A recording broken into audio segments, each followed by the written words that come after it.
Morning. কাল সন্ধ্যে থেকে বৃষ্টি আরম্ভ হয়েছে আমাদের। কি অবস্থা দেখো। তাও আমি নিচে আমাদের শ্রীঘরটা দেখাচ্ছি। শ্রীঘরে পুরো জল হয়ে গেছে, উঠোনে পুরো জলে ভর্তি। আর এই দেখো পাড়াতে পুরো রাস্তা আমাদের জলে ভর্তি হয়ে গেছে। আর মনে হচ্ছে যেন বন্যা বয়ে যাচ্ছে। এই দেখো কি অবস্থা, পুরো রাস্তা ডুবে গেছে।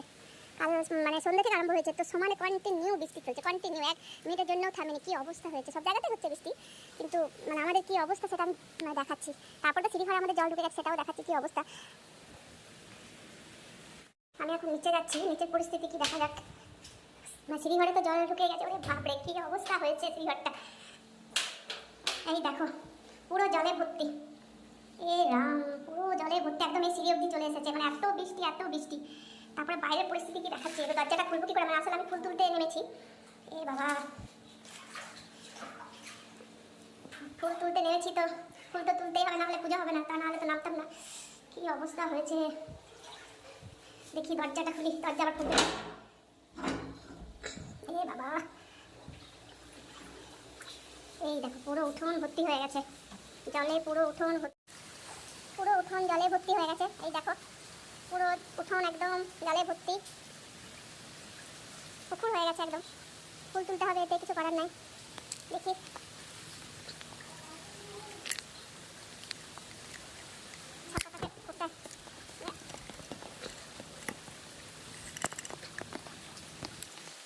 বাবা কি অবস্থা হয়েছে। পুরো পুকুর একদম, পুরো উঠোনে জলে ভর্তি, চৌবাচ্চার এখানে জলে ভর্তি।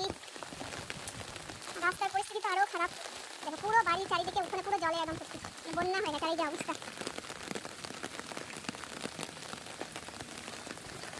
দেখি এখানে কয়েকটা ফুল আছে, গাছে তুলে দিই। এইদিকে যাবো ফুল তুলতে, এই গাছে তোলা হলো। আবার এইদিকে দেখি কি পরিস্থিতি। ও বাপরে, সাঁতার কাটা যাবে, একদম পুকুর হয়ে গেছে। এত বৃষ্টি, কন্টিনিউ বৃষ্টি, মানে কালকে সন্ধ্যে থেকে শুরু হয়েছে। তো সন্ধ্যে থেকে হালকা হালকা হতে হতে হতে রাত 10টা থেকে এত জোর ঝমঝমিয়ে যে চিন্তার বাইরে। এই গাছের কয়েকটা ফুল তুলে নিই। এই দেখো রাস্তাতে কি অবস্থা, একদম নৌকা চলা যাবে। আর এই ফুল তোলার জন্য এসেছি, একদম পুরো নৌকার মধ্যে চালানো যাবে। পুরো ঢেউ, সমুদ্রে ঢেউয়ের মতো ঢেউ, গাড়ি চলে গেলে এরকম আওয়াজ হচ্ছে একদম। কি অবস্থা হয়েছে, মনে হচ্ছে বন্যা হয়ে গেছে আমাদের পাড়াতে। কিন্তু বন্যা নয়, মানে একটু মানে বৃষ্টি হলেই জল জমে যায়। এখানে ড্রেন নেই, তো জল যাওয়ার ব্যবস্থাটা এখানটায় নেই, ওই জন্য নিচু এই দিকটা, ওই জন্য বৃষ্টি হলে জল জমে যায়। পুরো রাস্তাতে ভর্তি, একদম পুরো রাস্তায় প্রায় হাঁটুর কাছাকাছি, একটু কম জলে ভর্তি। আর এই যে ফুল গাছ থেকে ফুলগুলো তুলে এবার বাড়ির এই দিকটা দিয়ে যাবো। এই যে বাড়ির এখানটা থেকে শুরু, এই যে এখানটা থেকে শুরু। এই দিকটা একটু নিচু টাইপের, তো একটু নিচু বলে জলটা জমে যায়। মানে যে বাড়ি করেছিল কন্ট্রাক্টর, এই দিকটা একটু নিচু করে দিয়েছে, ওই জন্য মানে জলটা জমে যায় বৃষ্টি হলে। অতিরিক্ত বৃষ্টি হলে, সবসময় না, অতিরিক্ত বৃষ্টি হলে এদিকে জল জমে যায়। কী অবস্থা হয়েছে, কী অবস্থা, পুরো পুকুর হয়ে গেছে। আর এখানে তো কিছু বলার নেই, সেই ঘরে ছেলের সাইকেলটাও কতটা ডুবে গেছে। বাপরে, এখানে তো এখন তো জল চলে এসছে। দরজাটা লাগিয়ে দিই, বাপরে দরজাটাও লাগছে না। এবার ছাদে চলে এসেছি ফুল তুলতে। দেখি কী কী ফুল, আজকে তো জবা ফোটেনি, আর পুরো টবগুলোতে জলে ভর্তি হয়ে গেছে। এই যে, আর এই দেখো নিচে আমাদের রাস্তাতে কেমন জল।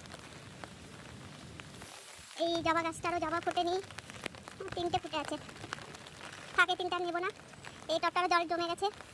আর এই দেখো রাস্তাটা কি হয়েছে অবস্থা আমাদের, পুরো ভর্তি একদম ওই অবধি, কোন অবধি একদম কি অবস্থা। এই যে পাশের মাঠটা খালি আছে, এই মাঠটাতেও জল ভর্তি হয়ে গেছে।